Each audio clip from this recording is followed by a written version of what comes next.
call the meeting of the Children and Families Finance and Policy Committee to order. And there is indeed a quorum present. Do I have a motion for the minutes for February 18th? So moved, Mr. Chair. Vice Chair Hansen wins yet again and moves the minutes of February 18th. Could I get a motion for, my mic was off. I call the Children and Families Committee to order. Vice Chair Hansen, do you have a motion? I'd like to move approval of the minutes, Mr. Chair. There we go. Vice Chair Hansen moves approval of the minutes for February 18th. Any discussion? Seeing none, all those in favor say aye. Aye. Opposed? The motion prevails. The minutes are adopted. So today we are hearing from DHS on their child care licensing standards. There is a lot of work to go through here that we'll be dealing with throughout this committee's work. And it will definitely be a heavy lift given the gravity of the situation. Given recent events, so I'm assuming, my daughter had a situation at a daycare. So it is my goal to give parents a voice at all times when they're in the same situation, because I feel so lucky to be where I am when my daughter has faced what she's faced, and we can actually make a difference as a committee. I got connected with the parent, one of the child on video at Little Explorers Plymouth Academy.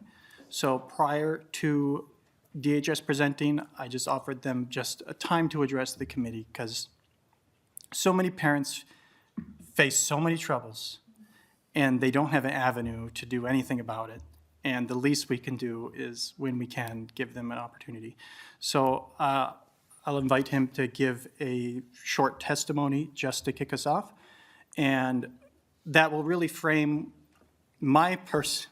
what I'm looking for from this Department of Human Services daycare license, child care licensing conversation about abuse and other things among just running a child care center in general. So I'd like to invite Josh Truax up to the testimony table. And if you could introduce yourself for the record and give your testimony.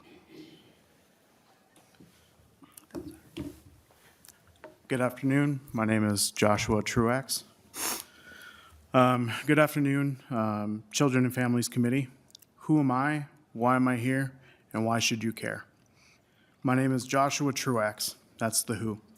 For those of you who don't know, my son went viral 13 days ago because he was innocently drumming in the corner, having his own dance party, but was then told by the preschool teacher that she was sick of him, picked him up, slammed him into a chair, aggressively pushed him into a table, and while in that chair, had his drumsticks ripped from his hands and toys slammed down in his face. That was one of the videos. I am here today, not only just in grief and outrage, but with a shared commitment to not only justice, but also accountability and change. A place that should have been a sanctuary for young children became a scene of an unthinkable act. A defenseless, literally just turned 3-year-old a week prior was subjected to emotional abuse, physically manhandled, while 19 other innocent children, only 2 and 3-year-olds themselves, were forced to witness. This was not just an isolated incident on one child, it was an act of deep and lasting harm against every single child in that room. Just another day in preschool A. The trauma inflicted upon these young minds is immeasurable.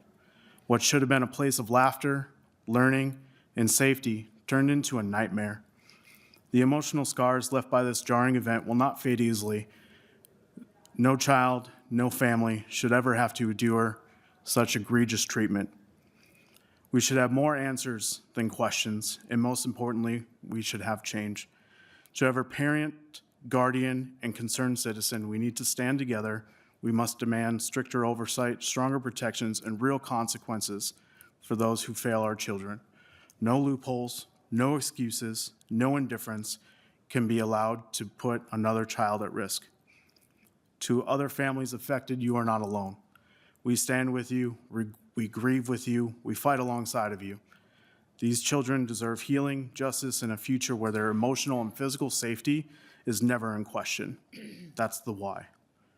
This is our moment to make a difference. We cannot be silent. We cannot look away. We cannot stop until every child is safe. That's also the why. Let's make lasting changes so I can feel comfortable sending my son anywhere and sending any child anywhere. Where parents can feel comfortable sending their child,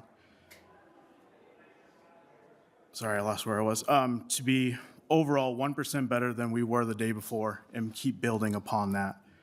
What we can do to prevent this from happening and what you can take away from this to help my family and every other Minnesotan family. That's the why you should care. Thank you for listening and thank you for having me here today. Thank you, Mr. Truex. Thank you, Mr. Truex. I think that's a good way to center our discussion today. I'll now invite the Department of Human Services up to give their child care licensing overview.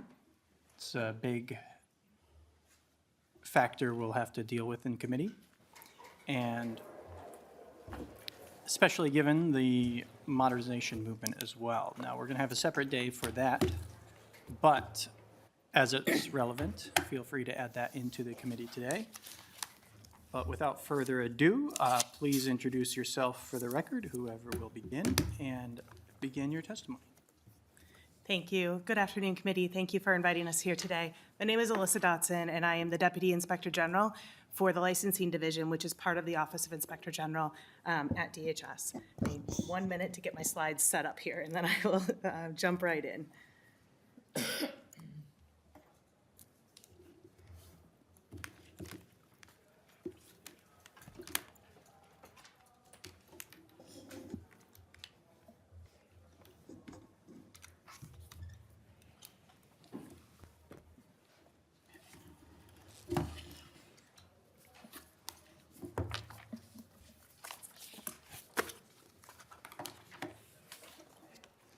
Okay.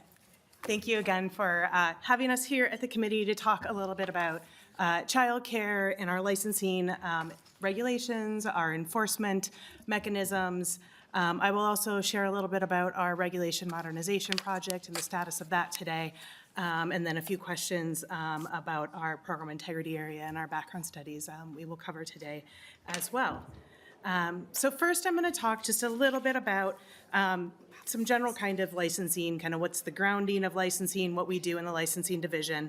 The licensing division, we work in partnership with other people, with counties, with private agencies to license and certify a variety of programs for children and vulnerable adults.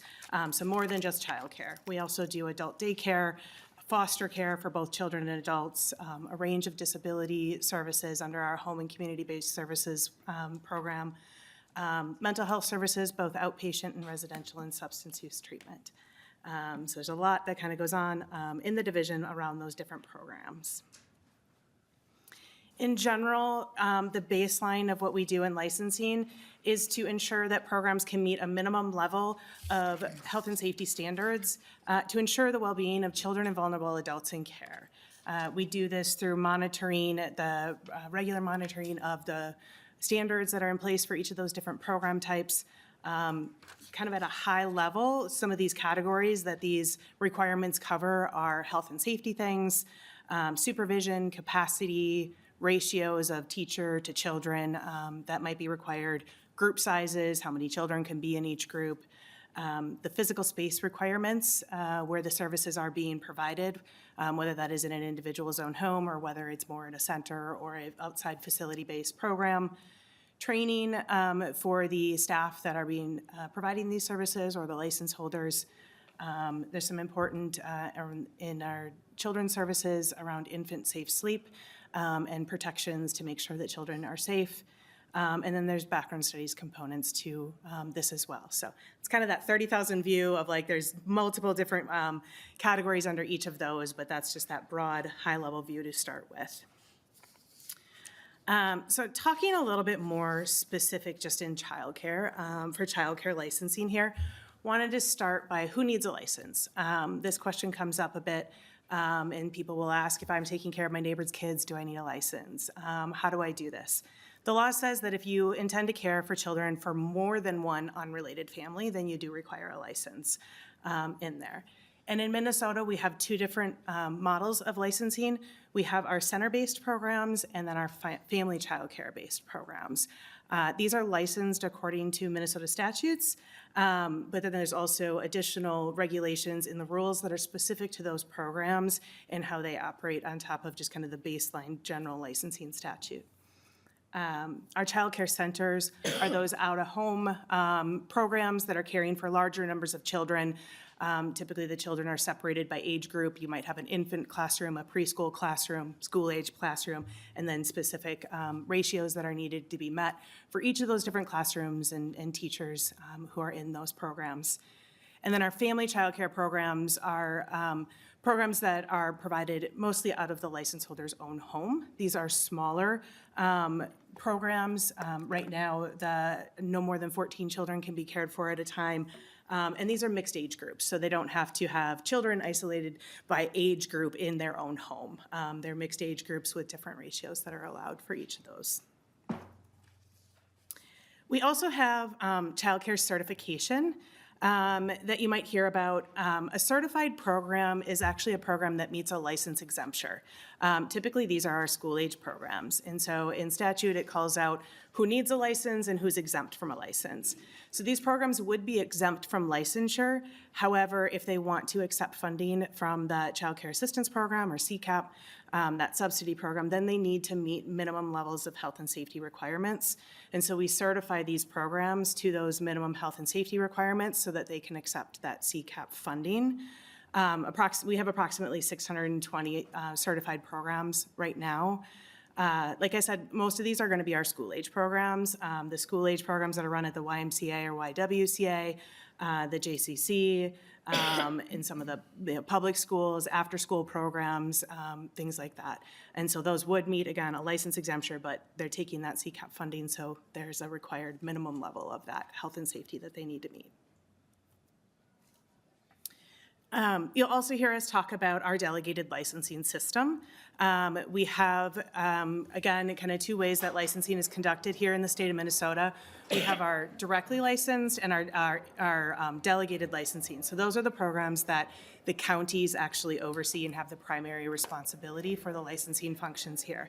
Family Child Care is one of those programs that does have a delegated licensing, and I'll get into some of those details here in a second, but there's also additional programs in licensing that have that same delegated structure. That would be for our child foster care, adult foster care, and some of our family adult day services. Mostly these are going to be programs that are operated out of a person's own home, some of those smaller programs there. The counties do have a small part in some of our disability programs where they inspect the physical plant for community residential settings, which are more commonly referred to as a group home. They're a 4-person home for individuals with disabilities in the community. And then we have 22 private agencies that also monitor child foster care licensing as permitted under statute. So I mentioned a little bit that our family child care programs are delegated to the county. Our child care centers are what we call directly licensed programs, where they are licensed. Our licensing is conducted from the state level from Department of Human Services. So just to kind of cover a few of the differences in how this process works. For child care centers, the licenses are issued directly by DHS.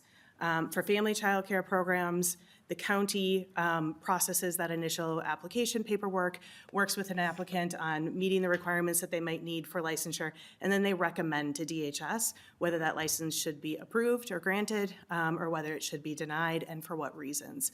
We have a team here at DHS that will review those recommendations and then issue those actions from there. For child care centers and those directly licensed programs, the DHS licensors are the ones that go out and conduct that routine monitoring and the visits and to go out on site and do the inspections. And for the delegated system in family child care, the county licensors are the ones that go out and conduct those inspections and visits from there.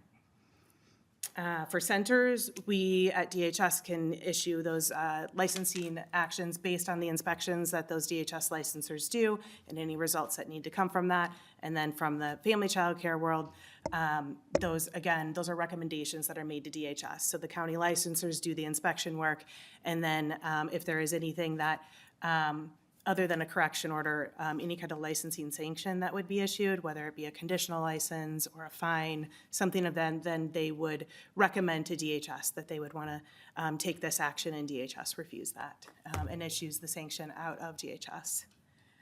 And at the bottom of this slide, there's just some updated numbers that we have as of February 2025. I know that all of us are paying close attention to these numbers and the trends here, and I'll talk a little bit about trends in a second too. But as of February, earlier this month, there were 1,791 licensed centers and 5,756 licensed family child care providers.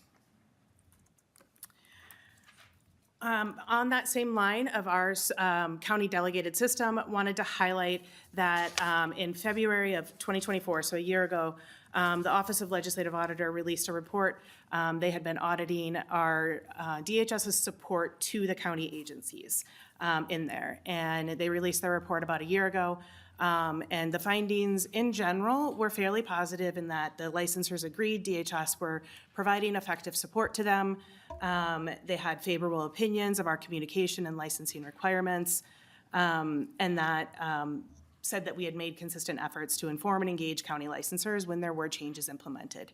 But as always, there's always room for improvement, and we recognize that, and we are committed to continuing to learn and grow and do better.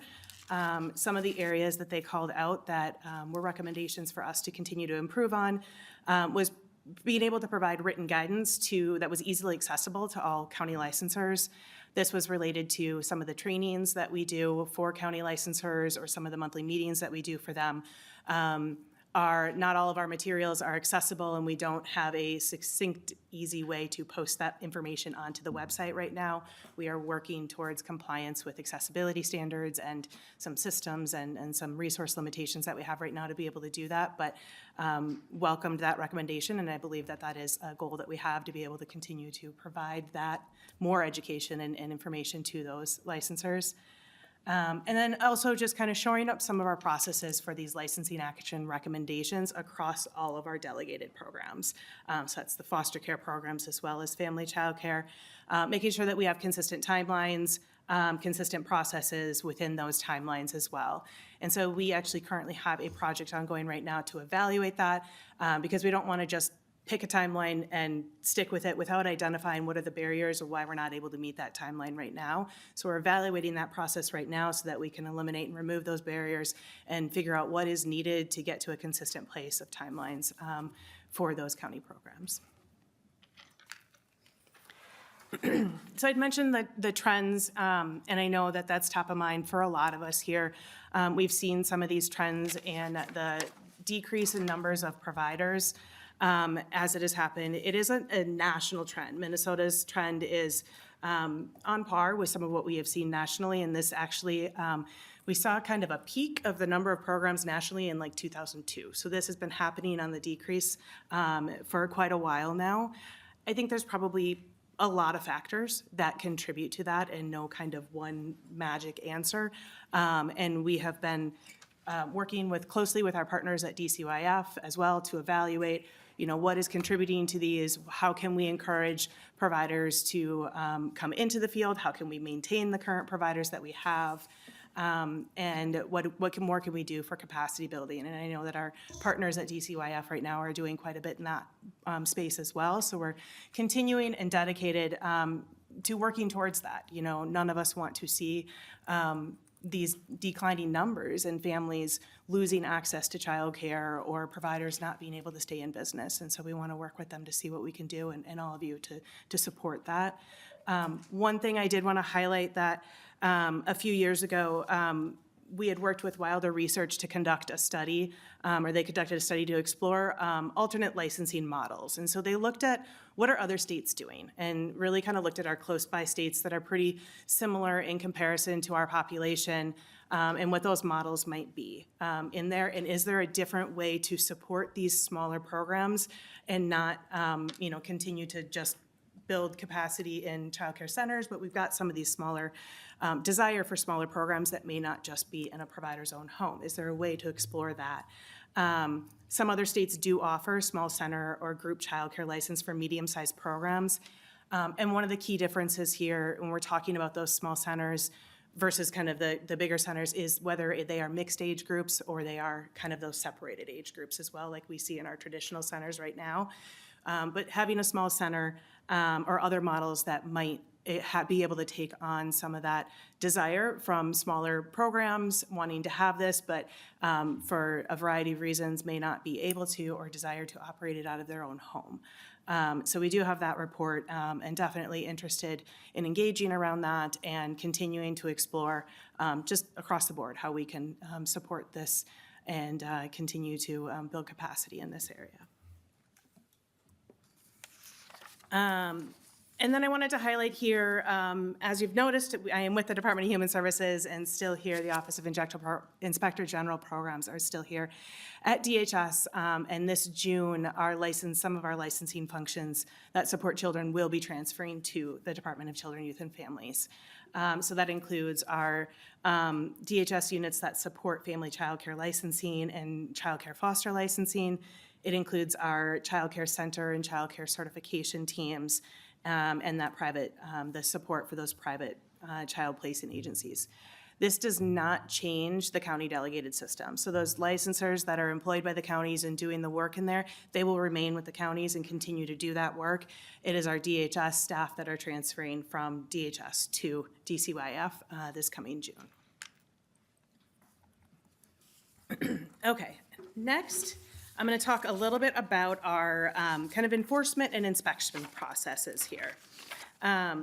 First thing to kind of call out is that there are some federal requirements that we are required to be in compliance with under the Child Care and Development Fund, CCDF.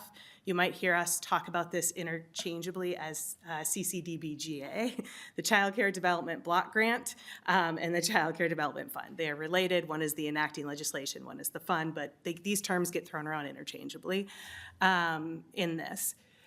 So this program sets out what the requirements are for licensed childcare and programs and license exempt programs. Covers some of those high-level categories that I mentioned before: background studies, health and safety requirements. There's requirements in there about how programs need to be inspected, how often, and what types of inspections they need to have, and also what types of consumer education needs to be put out there for families and programs as well.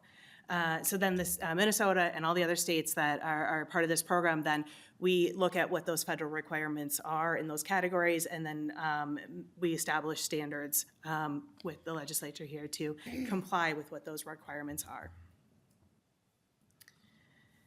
So licensing inspections. The CCDF, the federal plan, does require that licensors conduct annual unannounced visits to child care programs.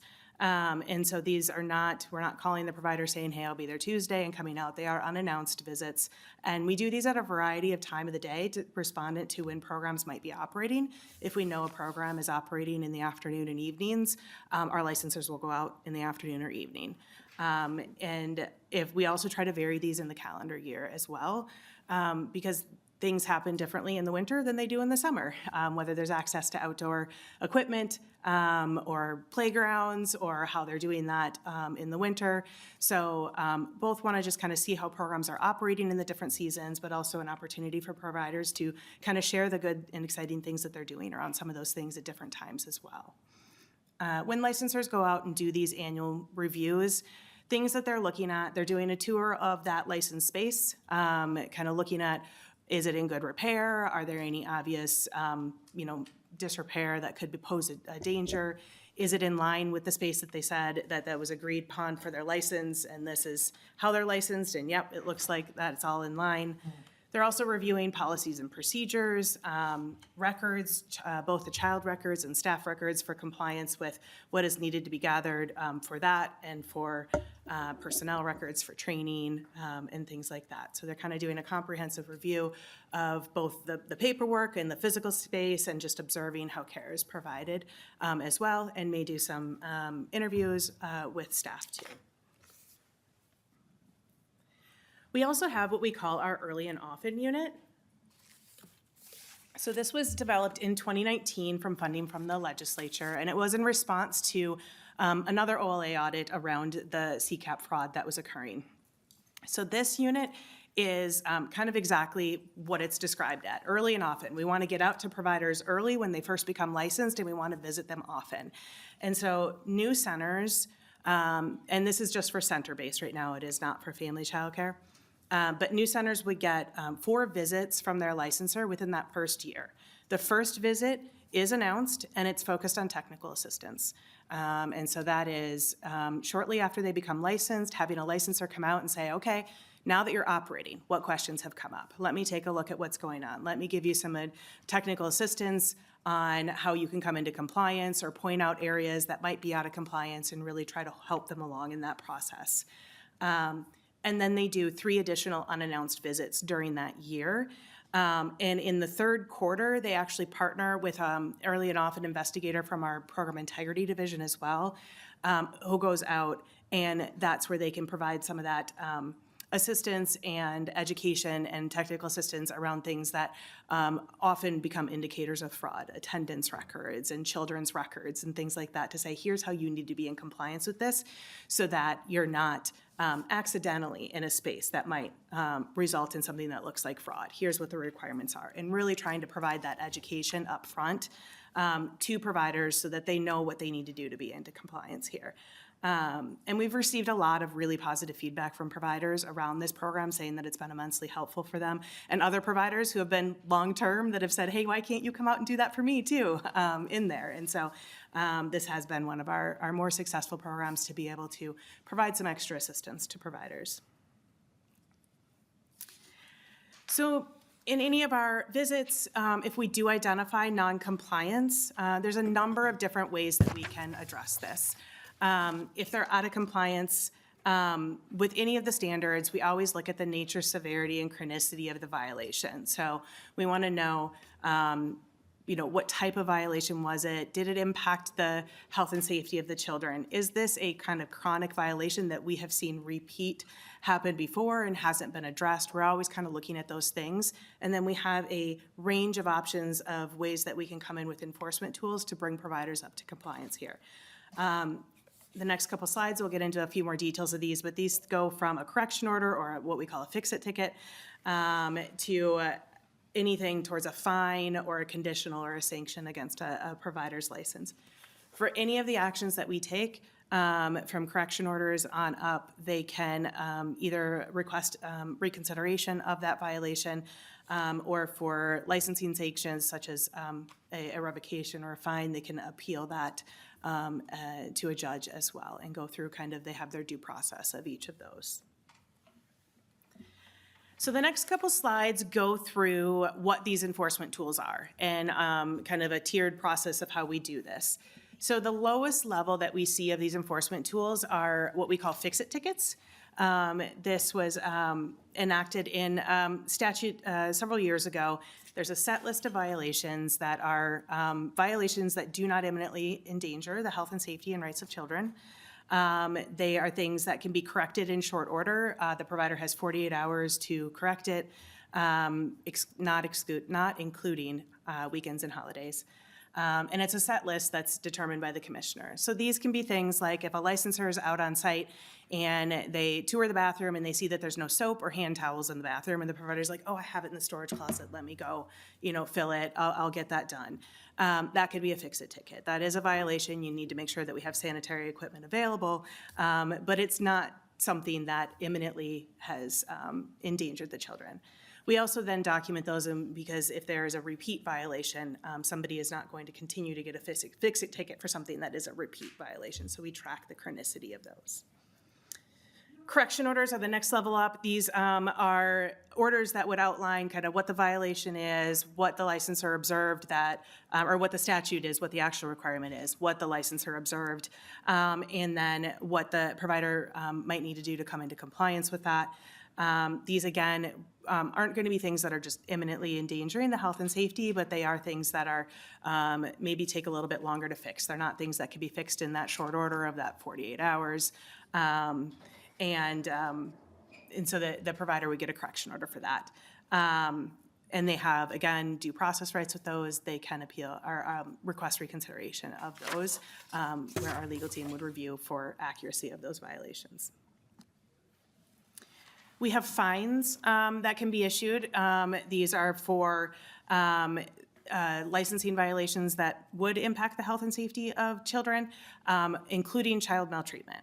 So a fine for maltreatment can either be $1,000 or $5,000, depending on the severity of the fine. For family child care providers, it is always $1,000. That has been carved out in statute for those smaller providers. But for centers, depending on the severity of it, and if it meets certain criteria that is outlined in statute, it could be the higher level of a fine. Other licensing violations can either be $100 or $200, depending on the severity of the fine as well. If we're looking at that nature, severity, criticality for all of these violations, it may rise to the level that we say a program needs to be put on a conditional license. Those are typically issued for 2 years, 1 or 2 years, where the conditional license actually outlines terms that the provider would need to come into compliance with in order to keep operating, to come off of that conditional license and to be into good standing. So these would typically happen if we've seen some repeated kind of chronic violations with the provider that are not, they're not coming into compliance, that we've seen it more than one time. Or it could be for something that is so severe or so kind of egregious that we would want to do it right away. But the key part of the conditional is that there's actually terms in there that we would say that you need to be in compliance with these. They could be things about additional training, additional supervision, physical plant corrections that need to happen in order to make it safe to do that. During a conditional license period, our licensors actually go out and provide additional monitoring of those programs as well. And so they not only, that's kind of, they get that extra review, so we know that something has risen to a level that requires a conditional, so the licensors go out for the centers at least 3 additional times that year. And then family child care programs, it can depend a little bit on the licensor and the county, but additional monitoring as well, just to look for terms and if you're in compliance with those. The more serious side of the sanctions that we can impose, one would be a temporary immediate suspension. This is if we are seeing an imminent risk to children that cannot be mitigated immediately. And so we would actually issue a temporary immediate suspension that indicates that the provider needs to stop operating immediately at that point. These are areas where there is that, again, that imminent risk to health and safety for the children that are going on. A lot of times these are paired with an investigation, whether it be a law enforcement investigation or a child maltreatment investigation going on, things like that, that might influence that decision. So those would be kind of that immediately you need to cease operation, and then follow through with, there's an appeal process for that, and an additional sanction after that that would happen. Sometimes for this next one, for suspensions, we see this when we have, so if we issue that temporary immediate suspension, there's timelines of when this process needs to go, when the appeal happens, how long it can be issued for, and so there's a 90-day limit on those. And what we find is that occasionally there are programs that they're under investigation by law enforcement or by child protection, and that investigation is taking longer than that 90 days. And so we know that that imminent risk still exists because we don't have the results of the investigation. But we don't want the provider's license to go back into good standing and allow them to continue to have access to children and provide that care. So we'd be able to issue that suspension. And then we can revoke a license as well. And so we can issue a revocation. Again, for each of these, we're evaluating that nature, severity, chronicity, and the impact of those violations on the health, safety, and rights of children in care. We also conduct complaint and maltreatment investigations, and this is separate from the licensing kind of annual review process where they're going out and doing that regular monitoring. If there are concerns about licensing violations or alleged maltreatment, abuse, neglect, these get reported in a variety of ways. We have a intake line at DHS that they can report directly to, but sometimes people just report to an official, anybody who happens to, they know. And so it could go to child protection, it could go to county licensing, it could go to a county attorney. And that gets cross-reported to us, and we will accept those reports no matter how they come in, and want to make sure that we're taking a look at those. And so when we receive those reports, we have an initial kind of triage and prioritization that we do on the front end, and then we evaluate for centers.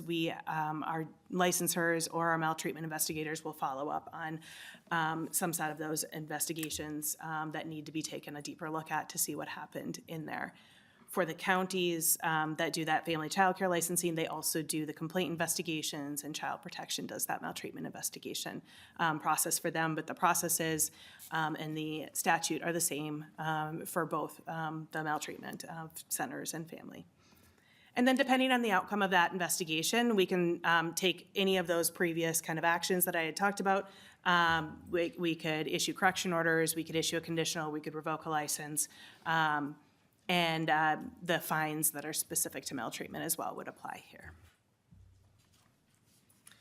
And then all of that information that we do for our compliance monitoring is under those federal CCDF requirements are required to be posted to our public licensing information lookup website. The requirements include that they need to be stated in plain language, posted in a timely manner, and that they're up on that website for at least 3 years in a manner that's accessible and easy for parents to understand. This is meant to kind of give that history of compliance for the program. As parents are looking for care for their children, they can see that and can evaluate what programs they want to look at for their children. In April of 2024, there was a new requirement added to the federal CCDF rule, and the final rule, that items that are both in compliance and out of compliance have to be posted to the website. So Minnesota and many other states only post those out of compliance items currently. So we have a waiver until August of 2026 and actively working to see what system enhancements need to be made to do that, what processes need to change to do that, and kind of working towards compliance of that as well to make sure that we're in compliance with that. But there'll be some changes to how that looks. And of course, we want to always work with our providers on that as well. That is a page that represents them, so we want their input as we're making changes to this too. Okay, now I'm going to transition to talk about our modernization project a little bit. Also one that I know a lot of us have heard a lot about recently, and there's been some updates. So I'm happy to be here to kind of talk about those a little bit. This slide just kind of covers the components of this project. I know we've all heard a lot about the revised standards, but there's a couple other components to this project as well that I'm going to talk about. It is for both child care centers and for family child care programs. Each of the components are for both of these programs. We're kind of running them simultaneously as two projects together because they are unique, and the providers have different needs, and so we want to make sure that what we're doing is specific to those provider types in there. So the first component of this project that I want to talk about is our weighted risk system. You might hear this referred to as a tiered violation framework or something like that. But really what this is looking at all of those violations and determining, or not violations, all of the standards, excuse me, and determining which ones of these have a higher risk of harm for children versus which ones have little to no risk of harm for children. So on that kind of little to no risk end of things, you'll see things like posting your license in a prominent place. Families have the right to know when I walk in, oh, there's their license. They're licensed by DHS, and so it's a requirement to post that license. But not posting your license does not have an imminent risk of harm to children in care. On the higher end of that, on that level 10 side, you'll see things around like safe sleep for infants that we know can cause harm to children if they are not followed, and some of the improvements that have been made to bring that up to safety. And so those are going to be much more related to the imminent risk area there. So this just kind of gives you a little bit of an overview of how this weighted risk system has broken down for both family child care and child care centers. On that low end, okay, so first, before I do that, to get to this kind of identifying the numbers of where these fell in there, our team held several focus groups to try to first understand kind of what factors do we need to consider in this? And then developed a survey that was sent out to both family childcare and to childcare providers themselves. We had over 1,000 responses for each on this and asked them to kind of weight, like, what are the most violations that you think are the most important ones for the health and safety of children, and which ones do you think are the least kind of impactful for that? And that was used to formulate this scale here. So you'll see some slight differences for both of these programs because, again, of they're different in how they provide services as well. And so there's naturally going to be a little bit of fluctuation. And the weights were specific from those providers for those programs. So under this system, which has not been implemented yet, but is in process and working towards implementation, on the low end, we have what is called documented technical assistance. This is going to be something very similar to what I was describing with those fix-it tickets, and we'll actually replace the fix-it ticket system and expand it. And so there will be more items that would actually qualify for this. And so licensor goes out, they see a violation. If it falls into this kind of low-risk category, they would get documented technical systems. We will document it in our checklists, and it will be saved, and then looking again for repeat in the future. And so if you got documented technical assistance 1 year and the same violation happened on that next visit, you probably wouldn't qualify for it to continue to get technical assistance on things. So kind of looking for that. That's why we have it documented. That moderate risk is going to be where those correction orders are issued, and then that higher risk is where some of those licensing actions or those licensing sanctions would fall. And so those were like the fines or a conditional license. That might be somebody not having a background study completed for a staff person, or it might be a safe sleep violation, something like that. That would result in that high risk. The second component to this project is abbreviated inspections. And these are a shortened checklist that can be used with providers if they meet a certain set of criteria. The goal of this is to have providers who have been in, good standing and have had on each of their reviews, there's been little to no violations. There's an abbreviated checklist that could be used then to shorten the amount of time that licensors have to be on site and that providers have to be away from caring for children, to really prioritize having them back in care of children. Some of the categories here that are considered for these abbreviated inspections, they're really based on key indicators, which are created through a methodology and kind of have statistical prediction. If you're in compliance with these sets of standards, you are more than likely in compliance with other ones as well. Like, these are the ones that are predictive of compliance across. This was something that our data team worked with the NARA, the National Association of Regulatory Agencies, who has done a lot of work and research around this area as well, to develop that specific to Minnesota and figure out what those key indicators would be based on our historical licensing data. We also have high-risk rules. So those on that weighted risk side, those high-risk ones, those would be pulled onto an abbreviated inspection checklist, because we want to make sure that licensors are going out, they're looking at those high-risk items, because we know that those are going to be the things that are most impactful for the health and safety of children. There's some supplemental items that are pulled onto that checklist. Some of these are things that might have been kind of right on that line between the high risk and the moderate risk, or they're things that are actual federal requirements that we're required to monitor for as well. And then there's random rules that get pulled into this checklist as well, and just kind of a spot check. And it truly is random, built through our checklist. It kind of pulls in, I think it's 3 or 4 items from that, just kind of randomly. And so the licensors are going out, they're using this, they will be, again, has not been implemented yet, but they would be using this abbreviated checklist.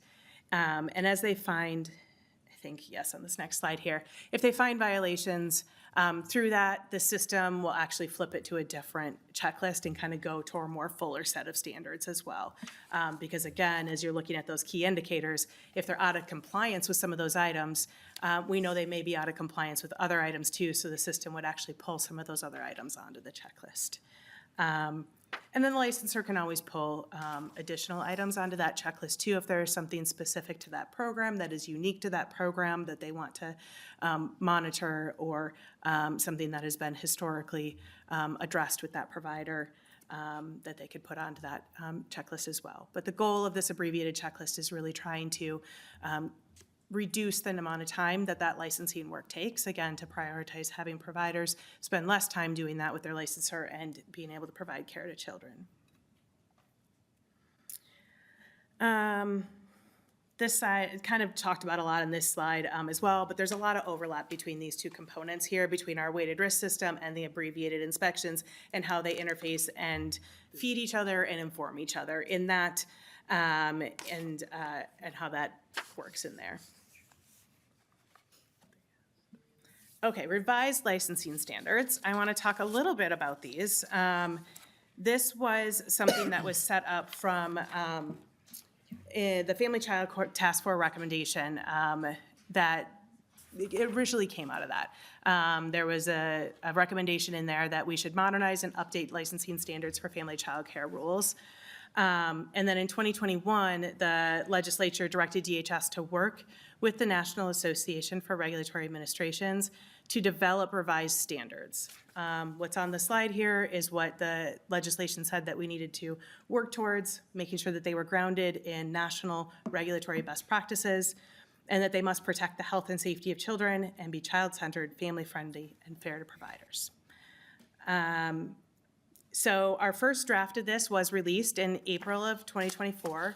Prior to getting that draft released, NARA and our team worked with providers to try to get some ideas and support and input into what those standards were through focus groups, through surveys, through education sessions and outreach. So that input helped put into that first draft. And then when it was released, after that, that is the point that we needed to then engage with providers again, because we want to make sure that we're hitting the right tone here. And I think we're all aware that we probably didn't hit that right tone in that first draft. We heard a lot from providers that there's a lot of improvement that needs to be made here for this to be successful. And we took that to heart. And we really said that was not our intent. We do not want this to be overly burdensome. We're truly trying to, drive towards those best practices for health and safety of children. And so we then spent, many months engaging with providers in different spaces to get that feedback. What needs to change? How do we improve this? How do we make this right? We held focus groups with county licensors.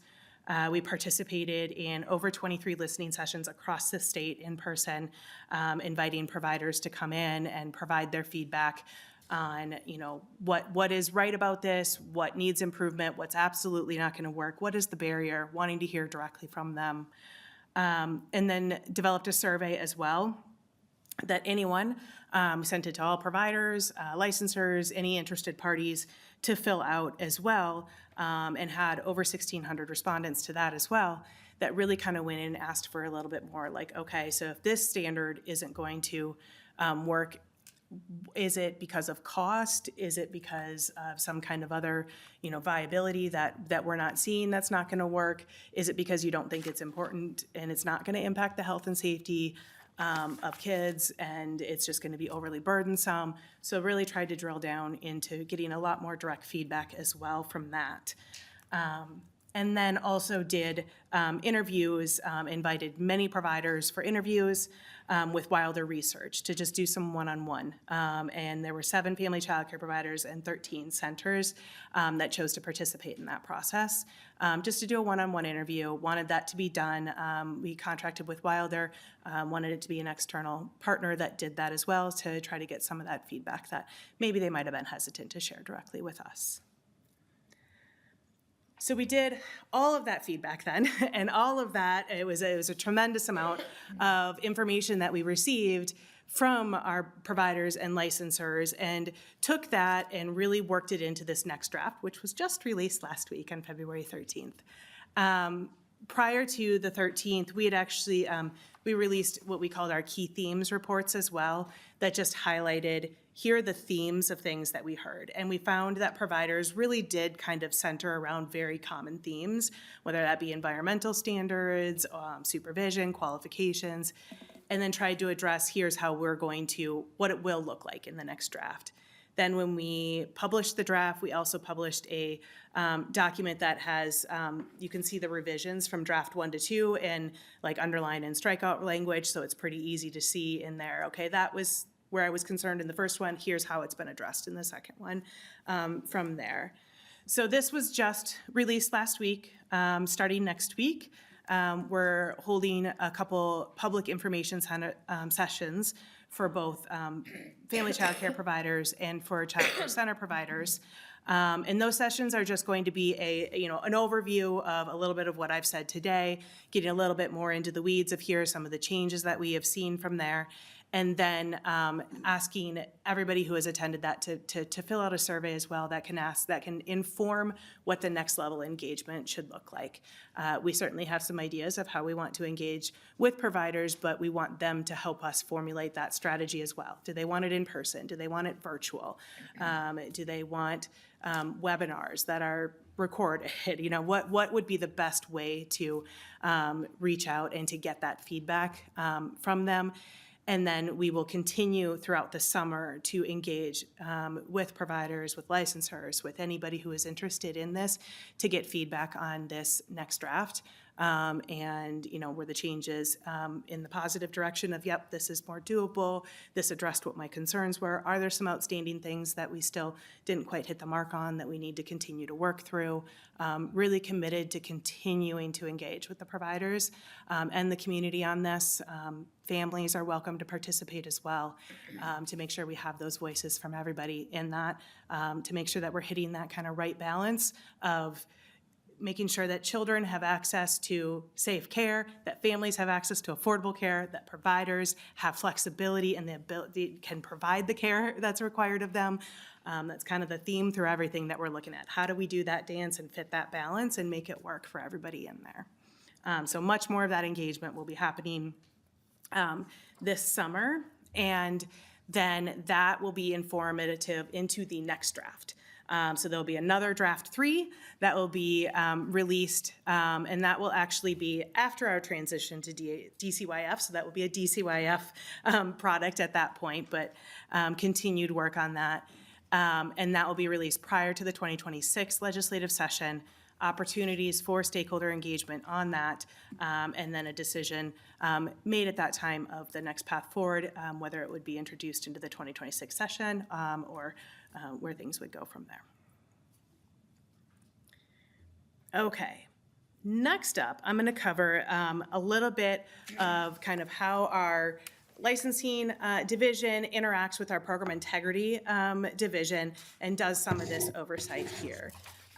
So in 2013, DHS had recognized that there was a risk of fraud to our child care assistance program, that CCAP program, and created a CCAP investigations unit at that time.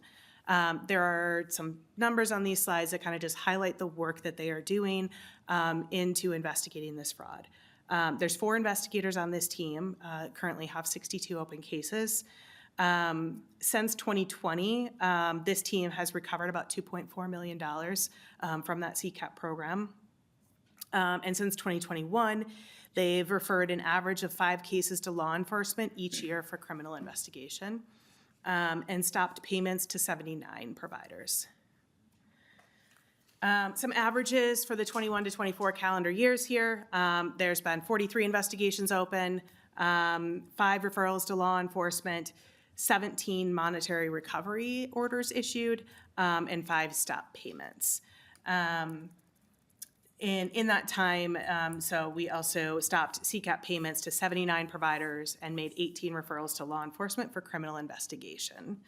And most of the time, the investigations and these findings are related to an administrative or a compliance issue, where we would issue administrative actions. But when we uncover fraud, intentional or criminal actions there, those are the cases that get referred to law enforcement, and that makes up about 20% of the investigations that that unit does. And just a little bit about how our areas interact with licensing. The licensors are often kind of the first eyes on a program. They go out and they are monitoring to kind of look at some of those licensing regulations, but they might see something that looks suspicious of fraud, or they might see something that just doesn't look right in there, whether that be they're not taking attendance records, or they don't have children's records, or the names aren't matching the kids in the program to the records. They would refer those to our CCAP assistance investigators then. And so they would be the ones that would look at those for further deeper to see if there was any kind of fraud, intentional or not, going on in there. And I wanted to speak a little bit to just kind of that, kind of as we see these licensing regulations or licensing violations, the number itself doesn't tell the whole story.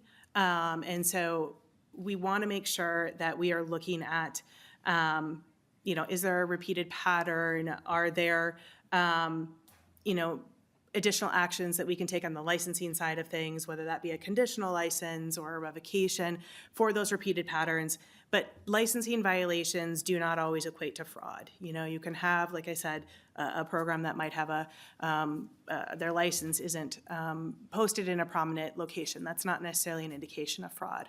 Or access to hazardous materials in the program, whether that be the bathroom was in disrepair and the kids had access to a toilet that wasn't flushing.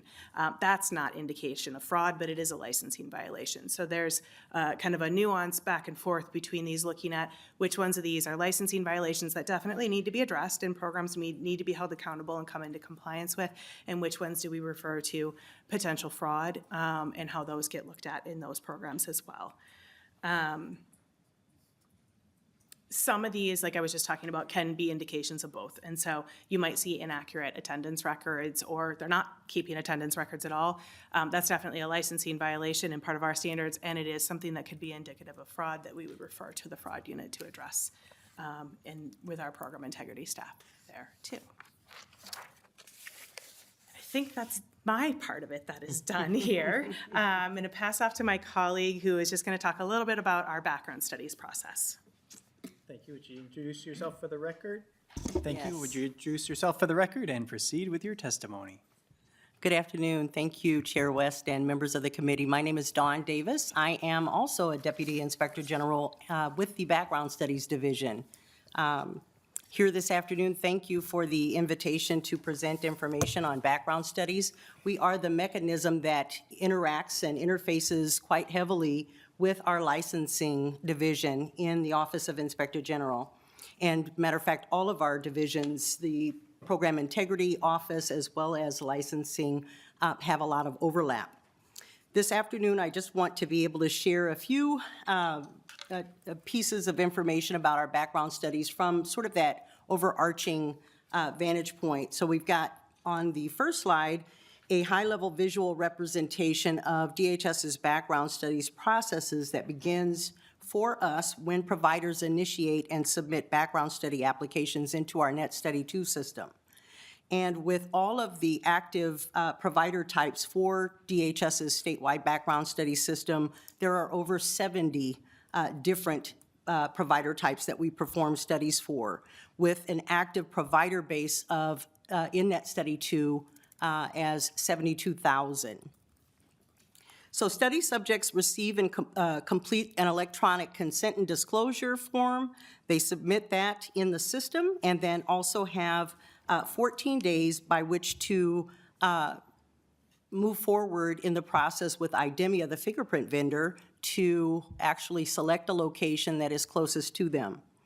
DHS then receives and reviews criminal history and maltreatment records and may need to obtain additional records from other registries or repositories that include, in some cases, other states. And DHS does make a determination of eligibility for most background studies, and then notices are then mailed out to the individual study subject as well. The provider actually has access to that information, the determination, in the Net Study 2 system. And then can we click to the next slide?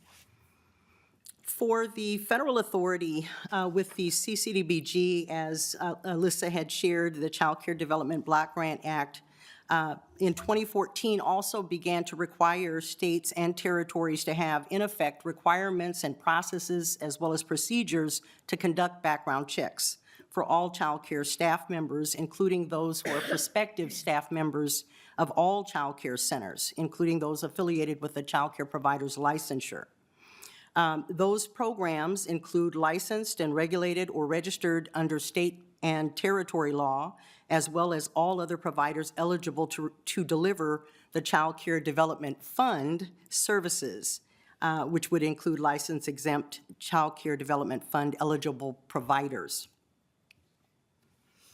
I would also like to just mention, in addition to this slide with the federal authorities, that DHS, since 2018, October 4th, actually, we launched the statewide Enhanced Child Care Studies, background studies effort, and have been operating in that effort since that time, and DHS continues to cover the cost of the applications as well as the fingerprinting services for all child care study subjects. All right, and you can move to the next slide. Okay, thank you.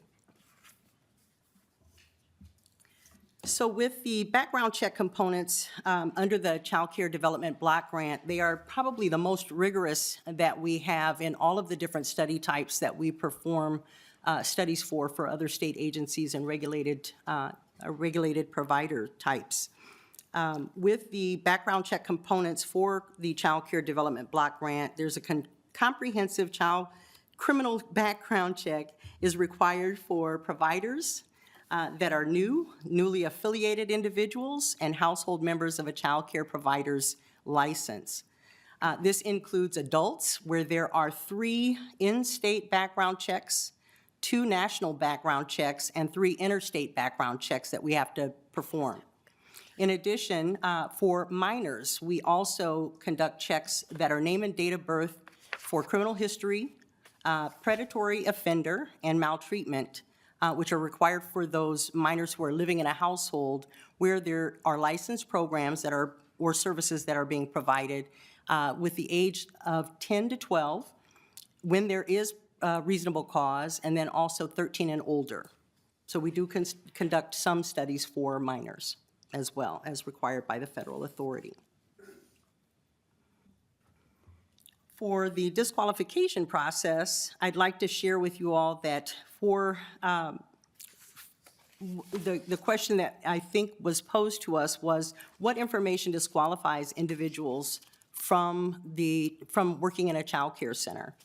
And that information can be found as a list of disqualifying crimes and conduct in Minnesota Statutes, Chapter 245C-15. But some examples that we have to be able to share with you today are disqualifying offenses for child care are maltreatment, physical assault, murder, criminal sexual conduct, and theft. Most disqualifications are also limited by time, by tiers in time. So 15 years, 10 years, 7 years, or 5 years. And some are often permanent. And in addition, I just want to share, as we move to the last slide, I have some data to share with you in regard to our background studies applications that we've received for calendar year 2024. Although we're still working to finish our closeout with our data analytics and insights team, the initial information that we have to share is that DHS's statewide background study conducted 538,000 background study applications that were received in calendar year 2024. Of those, 73,556, or 14%, were from all child care providers. And that concludes my information today. Thank you for your presentation. We will now move to member questions. That did take a considerable amount of time, so you answered several questions that I had, so I'll keep my questions a little more brief so that other members of the committee have their opportunity to ask their questions. A question I have is, when a center, so like a center that receives CCAP funds, and in an investigation they discover violation, particularly like maltreatment violations, that's what's of great concern to me. When those violations occur, what conditions are there that stop funding immediately Or is that just a case-by-case basis, or is it something that is cut and dry for the enforcement people? Thank you, Mr. Chair. You know, there's not the licensing regulation violations, the authority to stop payments, it's not a direct, if there's violations, then these types of violations result in a stop payment. There's no authority to just stop payment for those licensing violations in general or maltreatment. Those are things that we would, they have to be indicative of fraud in the program or things that that CCAP investigations unit would be looking at for indicative fraud in order to be able to issue a stop payment for those programs. Thank you for the answer. That's one thing that's been troubling is, so in the case of many families, they're presented with the situation of where they were paying for their children to be abused. And I think of that from the tax dollars and the taxpayer's perspective is you don't want to provide assistance to an area where abuse may be occurring. So we might look at that later. You answered the question on whether site visits are announced or unannounced. What's interesting is I've heard conflicting information, but now I've heard consistently that they are unannounced, which obviously for an enforcement mechanism, that is exactly what would go. So one question, that's just a comment. One question I have is, when we don't have mandated electronic attendance reporting for fraud purposes right now, that is something that many from both parties have supported moving towards. So when it's not electronic attendance, how do you verify that these children, I mean, honestly exist? We've seen children who don't exist being reimbursed. How do you verify that they exist? And is there any auditing when it's a non-electronic form of attendance records? Ms. Dawson. Yes, thank you. I can speak a little bit from the licensing perspective of what our licensors do. Unfortunately, I don't have our program integrity staff here today to be able to go deeper into how they do that. But I know when our licensor is on site, they're looking at the attendance records and talking to the children. Sometimes the children are the ones that are able to share, that's not my name, that's my name, that's who that person is. And so they talk to the children and they verify what children are in care. They look to see whose record, they make sure they have records there, and they're verifying that those children, as they're on site, are the ones that are in care. And if they see discrepancies in that, that's where they're referring it to our program integrity division. Like I said, I don't know if there's, if you have insight into that, but we can get some follow-up for what the program integrity investigators do and how they verify that. Unfortunately, there's not somebody here to support that today. Yeah, that would be very valuable for the committee. Yeah. I mean, I love my little girl and I love 3-year-olds and 5-year-olds, but I don't consider them credible sources of information, unfortunately.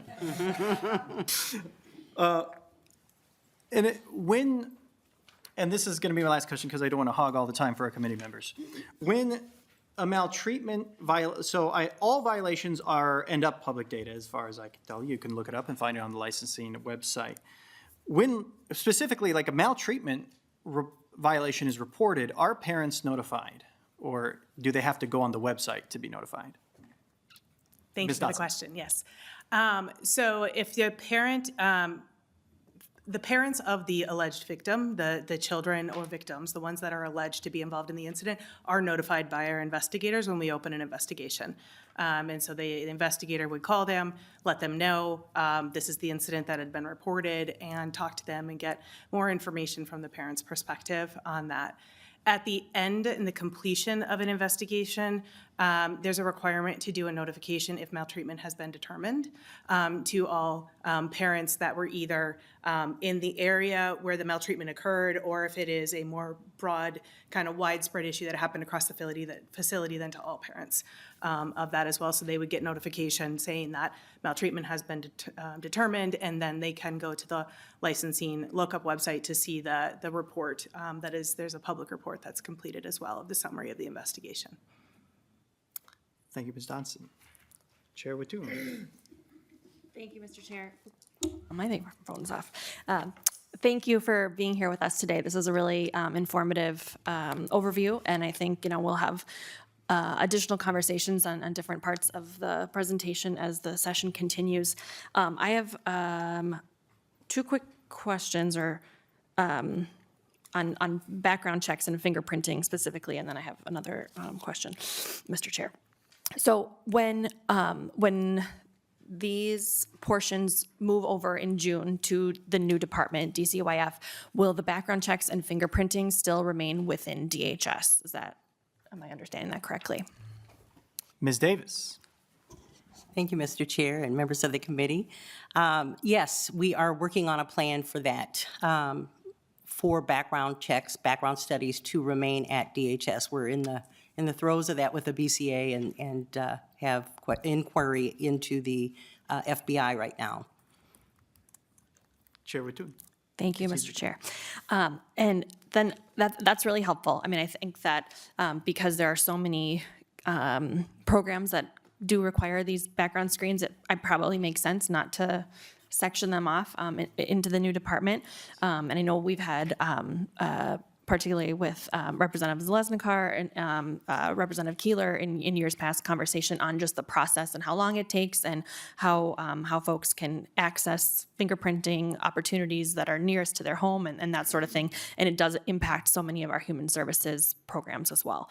But I heard you say that since 2018, DHS has been covering the costs of fingerprinting and background screens. Is that correct? That is correct.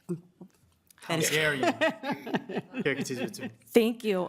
So that is incredible. It's something that I think that I knew about on some level, but it just feels like that's a very real savings to small business owners that the state has helped them cover over the last 6 years or so. So I think that that's tremendous. I mean, being able to hire and, recruit, hire, train, all of those costs really add up. And we know that there is a challenge in turnover in this industry because of a variety of reasons. But I think that that's a really great example of one of the ways that the state can continue to support child care providers. I'm hoping that potentially, Ms. Dotson, you could clarify a little bit further the difference between some of these administrative violations and errors. We had Commissioner Brown in last week, and she was giving us, a little bit of a higher level overview of the transition into DCYF. But there's a lot of conversation, and necessarily so, right, about preventing waste, fraud, and error.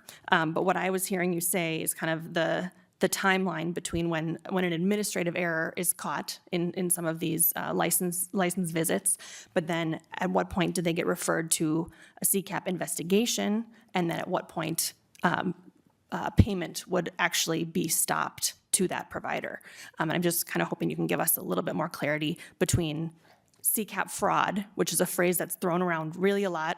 It's been in the news a little bit recently, and to me, it wasn't seeming like there was actually cases of CCAP fraud. The media sometimes runs away with these ideas, and that we're doing everything that we can in our power to make sure that things don't reach that point. Ms. Dotson? Thank you. Thank you for the question.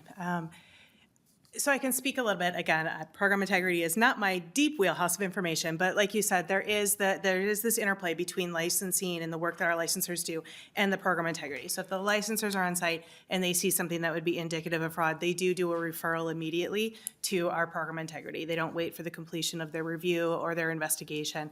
It's more than likely the same day or the next day, depending on the time of the visit, that they do that referral.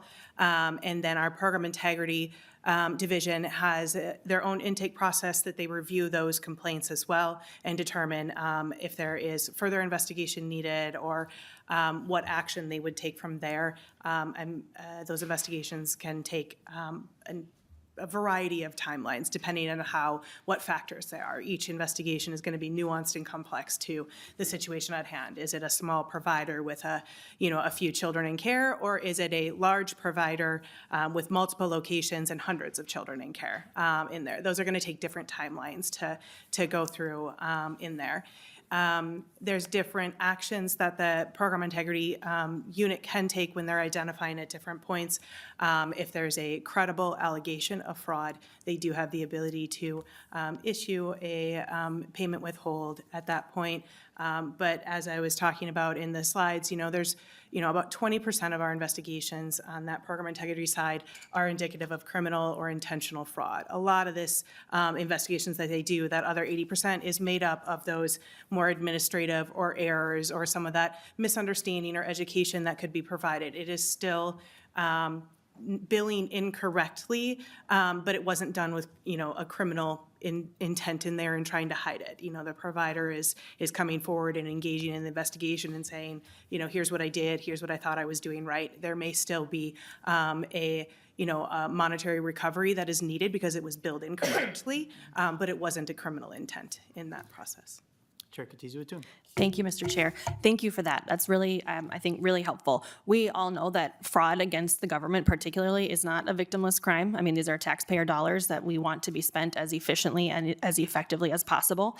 But I think that, particularly in these cases, in the case of CCAP and in the case of, other similar programs, the impact is on children and families, right? So if our knee-jerk reaction is to claw back funding, stop all CCAP payments to a provider, whether it was a maltreatment situation or if there's these credible allegations of fraud, it's the families, it's our littlest learners who are impacted by this. So I think that having the system in place that can be systematic and step by step instead of just, more of a knee-jerk reaction, like I said, I think that really helps us to get to the bottom of it as quickly as possible. I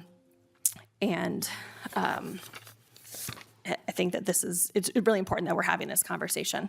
So appreciate you giving us all the background information that we need, and I'm sure you'll be able to assist us as we move forward and continue implementing these program integrity measures this session. Representative McDonald and then Representative Coulter. Mr. Chair, thank you. See, in regards to your PowerPoint slide on page 10 on our paper here, it's under DHS is interested in exploring other child care models to address the state's need for child care. I don't know if you touched on that specifically, but as you know, we're one of the most expensive in the nation. We have some of the highest regulations and mandates on our child care facilities. We do have the reputation and the history of having one of the most safe child care centers, and that's good to be proud of. But other states that are surrounding us are significantly less, and their records indicate their children are pretty safe as well. KSTP's recent news report that we aren't our facilities aren't the most safe. There are some violations. There's 62 investigations now. So the question for you is, what other exploring are you doing to surrounding states that you can help us as lawmakers with legislation to put into law that can reduce the cost of childcare, not throwing more money at it, because we don't have any. We're looming $5.2 billion deficit in a couple of years. Besides putting more mandates on and more money, what can we do to reduce the cost, reduce the regulations, and make it more affordable, yet still safe for facilities around the state, especially rural Minnesota? Ms. Dotson. Thank you, Mr. Chair, and Representative McDonald for the question. So one model that we currently have existing in statute right now that has been, in some lanes, has been a little difficult to implement and could use some work to expand is what we call special family childcare. It's kind of a bit of a misnomer in how it's named, but special family childcare. This allows for some of those programs to operate with kind of under one organization but separate programs. So these are run in like a church or maybe a school. They can have 4 family child care programs under one contiguous roof. The programs need to operate separately, but they can have kind of one organizational oversight. That brings some efficiency to it. It might bring some resource cost sharing to it if they're sharing a building. This has been a model that a lot of our family child care providers have been exploring recently as well, as saying that could be something that could be more cost efficient and be a way to still provide that small model care. And that slide specifically was referencing the alternate licensing report that was done by Wilder Research a few years ago, and we can make sure that you have access to that report. If you don't, it is on our website, And that really did compare to those other states. What are other states doing? I mean, I think that's a question that we all want to know. What are other states doing? We're not unique. We're not the only state providing childcare. Are there successes in other states? Are there other states that are doing this in a way that is more financially viable for providers? Let's learn from them and not recreate. And so this report tried to look at some of those models of what are other states doing and found a couple avenues of looking at really trying to build towards that kind of resource sharing. There can be a huge cost to running a business out of your home if you're doing it on your own. And family child care providers are typically a single provider, one person operating a business out of their home, which can be really burdensome. So is there a way to do kind of a mixed model approach, to do kind of, I think what they called like an umbrella approach where you could have some more resource sharing? Is there a way to expand this smaller programming out into the community outside of a person's own home? I think that, recently the trends are more towards, there's privacy and people want privacy in their own home. They don't want to run a business out of their own home. Or there's younger individuals who don't own a home. And then there's maybe some limitations in rental areas and whether your landlord's going to let you run a business out of your home. So I think that report is really helpful and could be a really good starting place to kind of look at, do that comparison to what other states are doing, and is there an avenue to kind of explore this here in Minnesota and what we can do to support. Representative McDonald. Thank you, Mr. Chair. Well, it looks like we Very got. quickly, because we What, have a few other Mr. members. Chair? Yeah, oh, no, I'm closing. This is my closing argument here. Looks like we have some work to do, and that's we'll work with you if you'll work with us. And then lastly, do you think it would be prudent for this committee to perhaps put legislation down and support the ratios? Minnesota's 4-1, other states are 10-1. That's probably too high, in my opinion. But maybe if we change it to a 6-1, perhaps, do you think that would be prudent? This certainly would lower the cost of health of the childcare and allow it more availability for especially rural Minnesota. What's your thoughts on that? And I'll close, Mr. Chair. Ms. Dotson. Thank you, Mr. Chair and member. I think it's a worthy conversation to have. And our draft standards did address some of the capacity and ratios, and there's some movement in there, that area. I think anytime that we're looking at ratios, we just want to make sure that we're hitting that balance right. Is it still feasible to protect the safety of children, and making sure that providers can address the needs of the children and have the space to address the needs of the children in doing that. And so there's just kind of that balance to do there. Definitely, it is an ongoing conversation that we have heard from providers, from licensors, from many people of just looking at that. And I think in our draft standards, we address it a little bit. And then, always happy to engage in the conversation and trying to strike that right balance. Thank you, Ms. Dotson. We definitely don't have time for everybody on the list, but what I want to say to everyone who is on the list that we may not get to, we will submit, because I know you want to answer our questions, so please submit your questions and please send back the answer to those questions to the entire committee. Because I feel like there's going to be many more, if you'd like, you can always ask yourselves as individual members, but I'm happy to consolidate everybody's questions and send it to them in one lump sum so we can get it out of the committee. Apologize for my poor time management. Representative Coulter. Thank you, Mr. Chair. And in the interest of time, I will limit it to to one of the questions that I had written down, because the conversations that I've had with providers, and I've been all over the state. I was up in Mountain Iron, in New Ulm, in St. Paul, and actually in my district not too long ago. It really never seems to me to come down to sort of the number of regulations so much as it is how are they interpreted, how are they enforced, and particularly when we're talking about family child care providers, because we're talking about licensors at the county level. I mean, it's tough enough, I would imagine, even with everybody working for DHS. But now suddenly you have 87 different agencies that these folks all work for, that there is concern about that sort of consistency of interpretation. So I'm wondering if you could just sort of speak to a little bit about, how is that, how do you address that issue? Is there an internal process? Like, how do we make sure that somebody in, just to pick a random example, Wright County is enforcing things the same way they would just across the border in Hennepin County? Ms. Dotson. Thank you, Mr. Chair and Representative Coulter. You're right, that is a challenge, especially in a county delegated system when there's licensors in multiple different counties, and it's a challenge that we hear from providers, is that there's some inconsistency in there. Currently, there's a few ways that we try to address this. Our family child care unit at DHS provides a lot of triage and technical assistance to licensors. Licensors routinely call in and say, hey, here's what I observed. Do you think this is a violation? Is it not? We try to drive that consistency from our side of kind of that statewide look at all of the programs and the regulations, providing that kind of technical assistance to the licensors. There is also a specific to family child care providers, there's a dispute process that is actually prior to a correction order being issued. The licensors are required to do an exit interview at the end of their reviews and say, here's all what my findings are going to be, here is where we are. It allows the provider an opportunity to provide additional evidence maybe at that point and say, oh, no, I actually have that paperwork, it just wasn't in the right file, it's right here, and then it wouldn't be a violation. But if a violation, they don't have that, they can actually, what we call dispute it, and it goes to us at DHS then to kind of review the evidence and say, is there enough for a violation here or not? And then it also goes through a reconsideration process that kind of looks for that consistency as well. That being said, I understand that that's still not, perfect, and it still is not addressing some of those inconsistencies that exist.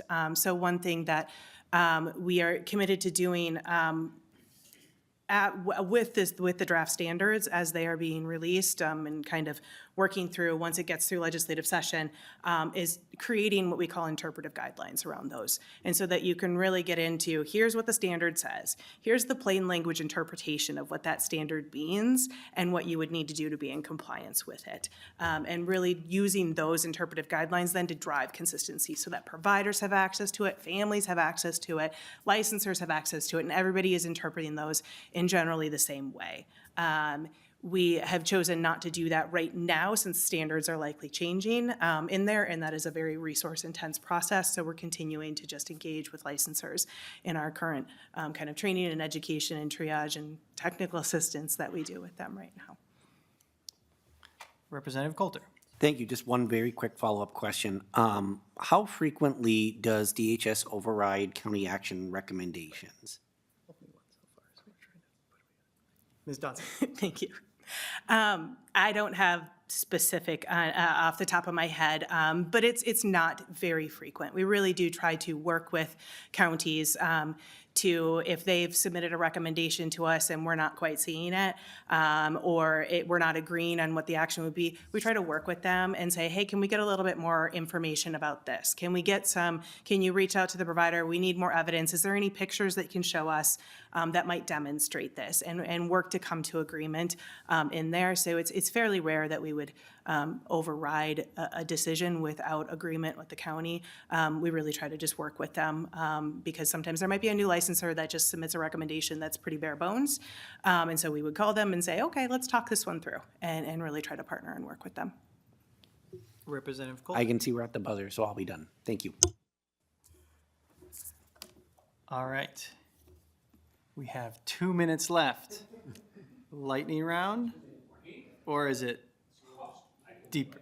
All right, Representative Nadeau, we'll try and get Representative Nadeau one more. Lightning round for everyone, please. I have so many questions, but I will focus on, thank you, Mr. Chair. Not even. And I will follow up. But I love the idea that you guys are looking at being more flexible. DHS doesn't have the reputation of being flexible.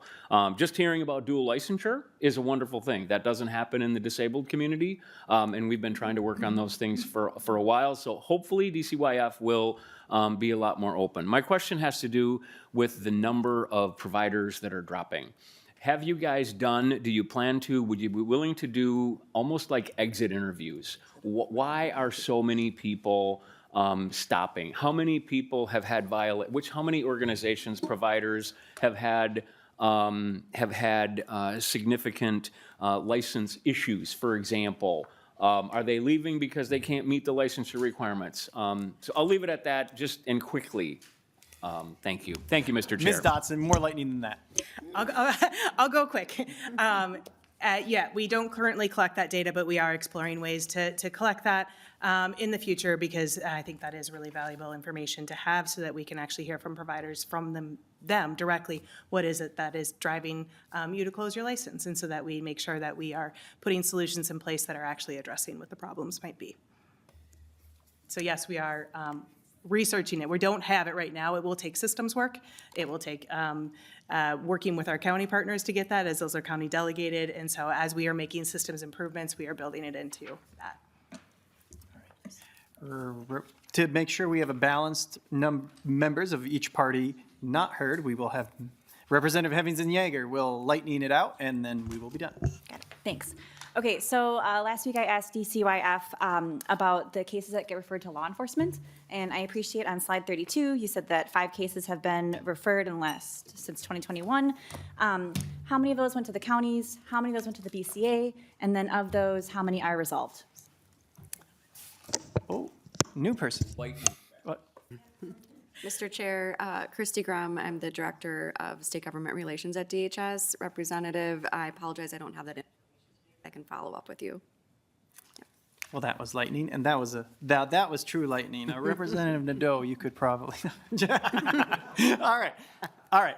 Thank you for. We will definitely be loading you up with questions that you'll have time to answer, because they'll be in written form. But there are a lot more that was not asked because of time limitations today. So get ready.